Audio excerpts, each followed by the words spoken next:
Hello and welcome to the 2024 Volvo XC90.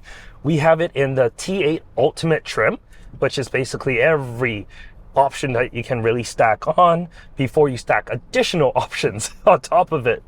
Yes, you can still stack more things, like you can get air suspension, you can get massaging seats that this vehicle doesn't have. So you can get a little bit more if you are inclined for it. But this one, what's special about this specific vehicle is it's the 6-seater option. And I've never had the 6-seater before. All the XC90s that I've had in all the previous years were the 7-seater, which makes sense. You want a bench in the middle row so you can carry 3 people, 3 car seats comfortably with really no problems. But a 6-seater, I was like, that's a little bit different. And from what I saw, it was additional cost to it. I think it was like 600 Canadian dollars for a 6-seater option versus the 7-seater. So in my head, I was like, hey, if you're taking out the seat and you have to pay $600, you're probably getting something additional. Maybe like a center console, maybe, I don't know, screens, something to make the 6-seater a little bit more different than the 7. And to my surprise, there isn't. The middle here, it's just nothing. There's just a vast emptiness. And the outside seats are exactly the same. So the seats are relatively far apart from the middle. They're not any different than the 7-seater option. It's so weird. But I guess that is like a little bit of a quirk then. But it's just odd. Like you don't get like an armrest or anything. It's just weird. But other than that, what's new for the 2024 model year? Other than the fact that they dropped the dark theme, you can only get it in the bright theme now. That's really it. Before, the dark theme was like darked out like window trims and other chrome bits and pieces. Now it's only chrome. Let's be honest, it's a Volvo. Chrome works with Volvo like just really well.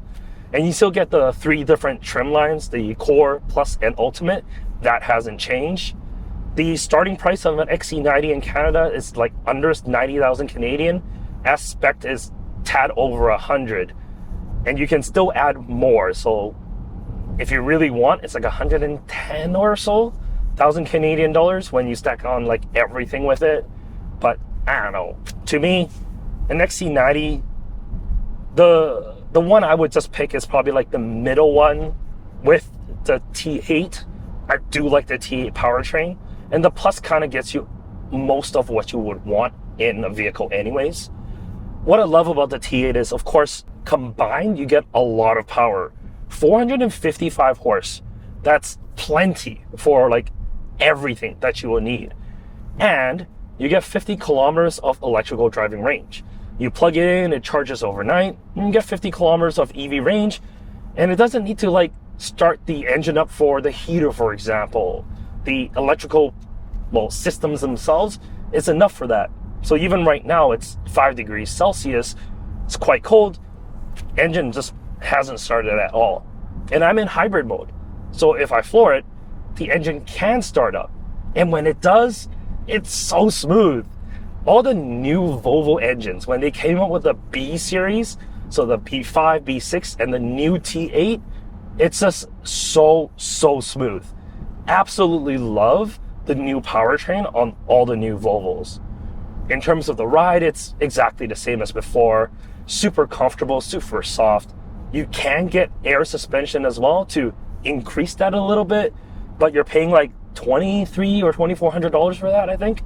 And I don't think that's really needed. The only option I would really stack onto an XC90 is the Bowers & Wilkins audio system.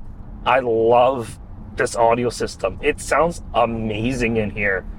But if you're not an audiophile, the base audio system is already pretty good. So you don't really need to step up to this. But if you do have the cash, just, it's nice. It's nice to have. I do want to tell you a little bit about the 6-seater option. I was playing around with the configurator a little bit, So not only do you have to pay a little bit more for the 6-seater option, which personally, I don't think it makes sense, but you also lose some additional options. You lose out on interior colors.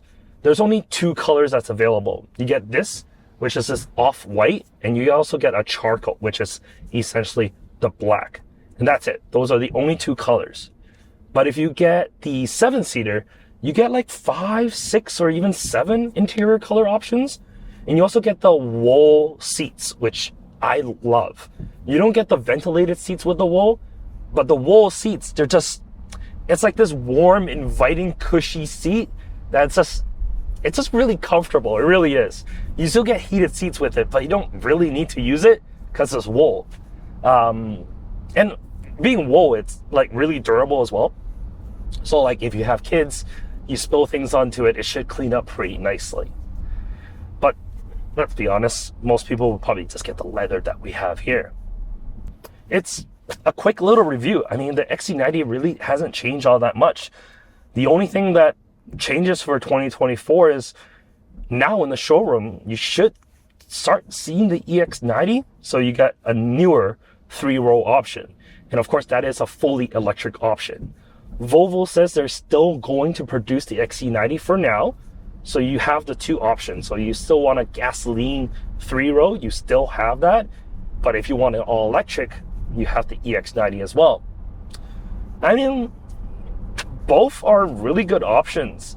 Like, I know like a lot of people they're basically saying the EX90 is old and dated, you shouldn't buy one. But the way I see it is, yes, it is a little bit older, and yes, it is a little bit more dated, but the technology has matured. And for Volvo, that's a great thing, because let's be honest, the earlier years, it wasn't ultimately like that reliable. They had a few issues with the older T8 engines as well, but they ironed out a lot of it. And let's be honest, it still looks great. This is a beautiful looking vehicle still. And a beautiful looking vehicle on the outside, same as the inside. It hasn't really aged all that much. You still get like CarPlay, it is wired, but that's fine. You still get a digital cluster with your Google integration. There's a heads-up display. Like, you get all the things that you would need in a vehicle. It drives well. What's not to love? And I think that's really it. Volvo XC90, definitely one of my top picks. I mean, if I was to get like a family SUV, like if I was to get a luxury family SUV, I'll probably get this over an X5 or a Mercedes GLE. Simply because I want something more comfortable, and this has it. I don't need a Mercedes badge. I don't need the BMW badge.